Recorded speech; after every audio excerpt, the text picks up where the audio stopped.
বাংলাদেশের নির্বাচনকে যে যথেষ্ট ঝামেলায় ফেলতে চায় ভারত, এটা মোটামুটি স্পষ্ট। আমি দীর্ঘদিন থেকে বলে আসছি, মুখে অবাধ নির্বাচনের কথা বললেও একটা আনস্টেবল বাংলাদেশ, একটা অগণতান্ত্রিক বাংলাদেশই ভারতের চাওয়া। সম্প্রতি ভারতের একেবারে অফিসিয়াল স্টেটমেন্ট সে বার্তা আবারও দিয়েছে, সেটা নিয়ে কথা বলতে চাই। ভারতের এই বার্তাটা আসলে একটা রিয়াকশন। বাংলাদেশ ভারতের রাষ্ট্রদূতকে, হাইকমিশনারকে ডেকেছিল এবং কিছু ব্যাপারে তার দৃষ্টি আকর্ষণ করেছিলেন। কী ব্যাপারে? ভারতে অবস্থান করে বাংলাদেশের সন্ত্রাসী কর্মকাণ্ডে উস্কানি দেয়া এবং আগামী জাতীয় সংসদ নির্বাচন বানচালের প্রচেষ্টা করছে। ফ্যাক্ট, ভারতে বসে উনি এই কাজগুলো করছেন। এছাড়াও বলা হচ্ছে, মানে বাংলাদেশ সরকার এক্স্যাক্টলি যেটা বলেছে, ভারতে অবস্থানরত শেখ হাসিনা তার সমর্থকদের সন্ত্রাসী কর্মকাণ্ডে জড়াতে আহ্বান জানিয়ে নিয়মিত উস্কানিমূলক বক্তব্য দিচ্ছেন, যা বাংলাদেশের আইনশৃঙ্খলা পরিস্থিতি ও গণতান্ত্রিক প্রক্রিয়ার জন্য গুরুতর হুমকি হিসাবে বিবেচিত হচ্ছে। এছাড়াও শেখ হাসিনা এবং আসাদুজ্জামান খান কামালকে ফেরত দেওয়ার কথা বলেছে। খুব স্বাভাবিক, আমাদের এখানে তারা দণ্ডপ্রাপ্ত আসামি। আর জনাব ওসমান হাদির হত্যাকারীরা বা গুলি করেছে, ওর হত্যাকারীরা, তাকে হত্যার চেষ্টা যারা করেছেন, গুলি করেছেন, তারা ভারত পালিয়ে গেছে এ ধরনের খবর আমাদের সামনে আছে। বাংলাদেশ সরকার বলেছে তারা যদি পালিয়েও যায়, সন্দেহভাজনরা, তাদেরকে গ্রেফতার করে যেন বাংলাদেশে ফেরত পাঠায়। খুবই ভ্যালিড, খুবই লেজিট দাবি। এখন ভারত কি বলছে? সংবাদ বিজ্ঞপ্তিতে তারা বলছেন, বাংলাদেশের শান্তিপূর্ণ পরিবেশে অবাধ, সুষ্ঠু, অন্তর্ভুক্তিমূলক ও বিশ্বাসযোগ্য নির্বাচন অনুষ্ঠানের পক্ষে ভারতের অবস্থান আমরা ধারাবাহিকভাবে পুনর্ব্যক্ত করে আসছি। বাংলাদেশের বন্ধুপ্রতিম জনগণের স্বার্থের পরিপন্থী কোনো কার্যকলাপ ভারতের ভূখণ্ড কখনোই ব্যবহার করতে দেয়া হবে না।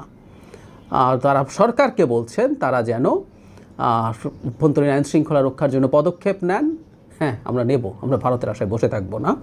বলা হচ্ছে যে বাংলাদেশ অন্তর্বর্তী সরকারের প্রেস নোটে যা যা বলছে ওগুলো প্রত্যাখ্যান করছে। তারপর একটা গুরুত্বপূর্ণ কথা খুব ক্লিয়ারলি বলছে যে ভারতের অবস্থান তারা সব সময় ব্যক্ত করছে এবং স্বাস্থ্যের পরিপন্থী কোনো কাজ তারা কোনোভাবে করছে না। এই হচ্ছে তাদের বক্তব্য। করছে কি করছে না, ধরুন বাংলাদেশে যে অভিযোগগুলো আছে, দুজন দণ্ডপ্রাপ্ত আসামি আছে, ফ্যাক্ট, তারা তাদের ওখানকার অবস্থান নিয়ে কোনো রকম কোনো দ্বিধা নেই, অবস্থানগুলো স্পষ্ট। এখন এই দুজনের তো বটেই। বাংলাদেশের দুজন পালিয়ে গেছে সন্দেহভাজন, যারা হাদিকে গুলি করেছেন, সেটা যদি হয় বাংলাদেশ চাইতে পারে। বাংলাদেশ বলেননি ওখানে চলেই গেছে, বাংলাদেশ বলছে যদি যায় তাহলে ফেরত দেবেন। আর শেখ হাসিনা যা করছেন, মানে এটা কোনো গোপন ব্যাপার না। খুবই মজাটা এই জায়গায় যে মাঝে মাঝে এমন হতে পারে যে আমরা গোয়েন্দা তথ্য পেলাম, আমরা আওয়ামী লীগের বিভিন্ন গ্রুপে, তারা নাকি এখন টেলিগ্রামে গ্রুপ খুলে এসব নিয়ে কথাবার্তা বলে, যে ওখানে দেখলাম বা জানলাম কোনোভাবে যে শেখ হাসিনা এ ধরনের উস্কানি দিচ্ছেন, এই ধরনের ধ্বংসাত্মক কাজের জন্য লোকজনকে মোটিভেট করার চেষ্টা করছেন।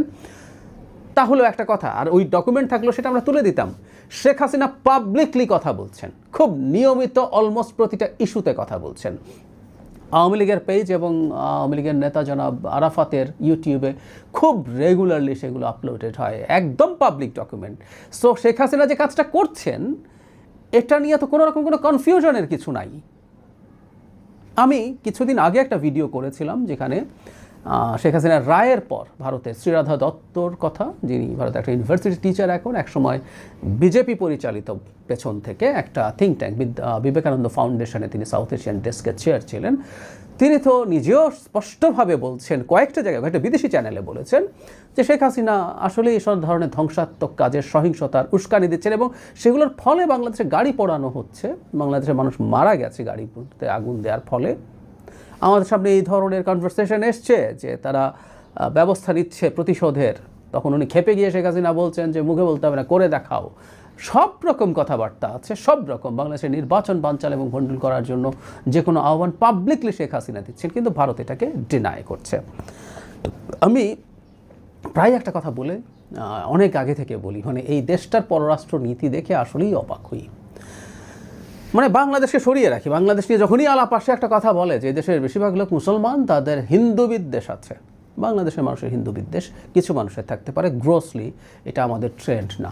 ঠিক আছে, তর্কের খাতিরে তাদের এটাকে যদি আমরা সরিয়ে রেখে বলি, নেপাল পৃথিবীতে পার্সেন্টেজ অফ হিন্দু ভারতের চাইতে নেপালে, মানে পৃথিবীর সবচেয়ে বেশি পার্সেন্টেজ অফ হিন্দুর দেশ নেপাল। একসময় হিন্দু ধর্ম এটা রাষ্ট্রীয় ধর্ম ছিল। নেপালে ভারতের রুপি একেবারে তাদের কারেন্সির মতো চলতো। ভারত নেপালের লোকজনের বাধাহীন সীমান্ত এলাকায়, যে একটা সমতল আছে তরাই বলে, এই অঞ্চলের সাথে ভারতের সীমাহীন যোগাযোগ, বিয়ে শাদী সব কিছু হয়েছে। প্রায় একই রকম, একই দেশের মতো একটা পরিস্থিতি দুটো দেশের মধ্যে ছিল। সেই নেপাল ভারতের শত্রুতে পরিণত হয়েছে। ভারতকে বুঝতে হবে ভারত এটা আর্ন করেছে। নিশ্চয়ই আমাদের মনে আছে বিজেপি সরকারই নেপালকে ব্লকেট দিয়েছিল যখন তারা নতুন কনস্টিটিউশন লিখে ভূমিকম্পের মাত্র কয়েক মাসের মাথায় এইসব ইত্রামি ভারত করেছিল। মলদ্বীপসের মতো একটা দেশের প্রেসিডেন্ট নির্বাচিত হয়ে যান ইন্ডিয়া আউট ক্যাম্পেইন করে। কোথায় না, শ্রীলঙ্কার মাটিতে চায়না প্রভাবিত সরকারি একটার পর একটা এসছে। বাংলাদেশকে তো বহু আগে বাংলাদেশকে তারা শত্রুতে পরিণত করেছে। বাংলাদেশের মানুষ ঘৃণা করতে শুরু করেছে তাদেরকে। ভারতে চাওয়ার কারণটা আমরা জানি, কিন্তু আসলে লাভ হবে না। ভারতে চাওয়ার কারণটা নিয়ে একটু যদি বলি, সেটা হচ্ছে ভারত এই অঞ্চলে আসলে চায়, ওই যে বলে যে ভারত এই যে উপমহাদেশ, ব্রিটিশ যে কলোনিয়াল শাসন ছিল সেই পুরোটারই অধিপতি হতে চেয়েছিল। ভারতের প্রধানমন্ত্রী নিজকে ব্রিটিশ ভারতের ভাইসরয় হিসেবেই দেখতে চান। ফলে এখানে স্বাধীন সার্বভৌম কোনো দেশ থাকবে এটা সে পছন্দ করে না। সে চায় অন্য যে কোনো দেশ তার কলোনিতে পরিণত হোক। এখন সমস্যাটা কোন জায়গায়? সমস্যাটা হচ্ছে শেখ হাসিনাকে একটু আর আগে একটু বলে রাখা ভালো, শেখ হাসিনাকে তারা রাখতে চাইতে পারে। আমরা এটুকু বুঝি যে সে যদি আবার শেখ হাসিনার মতো কোনো অ্যালাই চায়, কোনো দাস বা দাসী চায় বাংলাদেশে বা ইন আদার কান্ট্রিজ, তাহলে শেখ হাসিনাকে যদি ফেরত দিয়ে দেয় তার জন্য কঠিন হবে। যে শেখ হাসিনা সব উজাড় করে দিয়ে ভারতকে দেওয়ার পরও ভারত তাকে শেষ পর্যন্ত বাংলাদেশের হাতে তুলে দিয়েছে। তার এই স্ট্র্যাটেজিক রিস্কটা আমরা বুঝি। বা বাংলাদেশে পাঠিয়ে দিলে সে ভারতকে দেখে নেবে, এতেও কোনো সন্দেহ নেই। বহু কথা ভারতের বিরুদ্ধে বলবে যেগুলো ভারতের স্বার্থের বিরুদ্ধে যাবে। কিন্তু কথা বলতে দিতে হবে, চলতে দিতে হবে। মানে বাংলাদেশে একটা নির্বাচন ভারত মুখে বলে, এবং আমি এটাও মনে করি, এটা ফ্যাক্ট, ডক্টর ইউনূসের সাথে যেহেতু খুব খারাপ পরিস্থিতি হয়ে গেছে সরকারের, ভবিষ্যতে একটা নির্বাচিত সরকার যেটাই আসুক না কেন তারা নতুন করে আলোচনা শুরু করতে পারে। সো ইউনূসের সরকারের চাইতে ওটা তাদের প্রেফারেবল হতে পারে। কিন্তু বাংলাদেশ একেবারে অস্থির হয়ে বাংলাদেশে আবার এক ধরনের ডিকটেটরশিপ এখানে আরোপিত হোক, এটাই ভারতের মূল ইচ্ছে। কারণ কি? একটা স্লেভ যদি ভারত চায়, একটা শেখ হাসিনা যদি চায়, এটা গণতান্ত্রিক বাংলাদেশে সম্ভব না। কেন না? ধরলাম শেখ হাসিনার 50% হতে চায় কোনো একজন নেতা পাওয়া গেল, নির্বাচনে জিতলেন। ওই 50% না, 20% অফ শেখ হাসিনা, 20% শেখ হাসিনা হতে চায়। সেই দল চোখ বন্ধ করে আমরা বলে দিতে পারি এই ভারত তোষণের কারণে পরে নির্বাচনে নির্বাচিত হবে না। শুধু তাই না, এমনকি এর আগেই মানুষ রাস্তায় নেমে তাকে ক্ষমতা থেকে নামিয়ে ফেলতে পারে। সুতরাং গণতান্ত্রিক বাংলাদেশে ভারতের স্লেভ হবে এমন কাউকে পাওয়া যাবে না, ফুল স্টপ। এই দেশের রাজনীতি করতে হলে এই রাষ্ট্রের স্বার্থ দেখতে হবে, জনগণের স্বার্থ দেখতে হবে, এবং জনগণের যে মূল চাওয়া একটা স্বাধীন সার্বভৌম দেশের মর্যাদা সেটা রক্ষা করতে হবে। তাহলে উপায় কি? উপায় হচ্ছে শেখ হাসিনা, যিনি গণতান্ত্রিক হবেন না, যিনি অগণতান্ত্রিকভাবে বল প্রয়োগের মাধ্যমে ক্ষমতায় টিকে থাকবেন, যার জনগণের ম্যান্ডেট দরকার নাই, তিনি গায়ের জোরে ক্ষমতায় থাকবেন এবং ভারত যা যা বলে তাই করবেন। সে তার বিনিময়ে ভারত তাকে ক্ষমতায় থাকার জন্য সব রকম সুবিধা, সব রকম সাহায্য, সব রকম শক্তি সরবরাহ করবে। আমরা বুঝতে পারি তাহলে বিকশিত গণতন্ত্রের কোনো দেশ ভারত পছন্দ করবে না। নেপালেও এই ঘটনাই হয়েছে। নেপালে যখন পূর্ণমাত্রায় গণতন্ত্র এসছে তখন ভারতের এসব দাদাগিরি তো আর নেপালের মানুষ পছন্দ করেনি। তাই হিন্দু হয়েও অত্যন্ত কট্টর ভারত বিরোধী রাষ্ট্রে পরিণত হয়েছে নেপাল। আমরা সতর্ক থাকব। বাংলাদেশে নির্বাচনকে বানচালের চেষ্টা হবে এবং আমাদের নিজেদের মধ্যে কেওস লাগিয়ে দেওয়ার মতো আরও নানান ঘটনা ঘটানোর চেষ্টা তারা করবে, এটা আমরা ধারণা করতে পারি যৌক্তিকভাবে। এই সব কিছু মাথায় রেখে আমরা সতর্ক থাকবো। তাদের স্টেটমেন্টেও আছে আমাদের নিরাপত্তার ব্যাপারে ব্যবস্থা নিতে বলেছেন। ইয়াস, আমরা ভারতের কথা শুনবো না, আমরা এমনিতেই নিচ্ছি। আরও সতর্ক হতে হবে, কারণ তার এই রিয়াকশন, মানে শেখ হাসিনার নোংরামির অকাট্য জাল জাজ্জল্যমান প্রমাণ থাকার পরও তারা এটাকে ডিনাই করে বলছে তারা প্রশ্রয় দেয় না বাংলাদেশের মাটিতে কিছু ঘটাকে। এর চেয়ে হাস্যকর কোনো কথা হতে পারে না, কিন্তু তারা সেটা বলছে। সুতরাং তাদের মানসিকতা আমরা বুঝতে পারি। দীর্ঘদিন থেকে আমরা এটা অনুমান করেছি। তাদের স্টুপিডিটি চলছেই, এতে তারা সফল হবে কিনা সেটা তাদের বিবেচনা।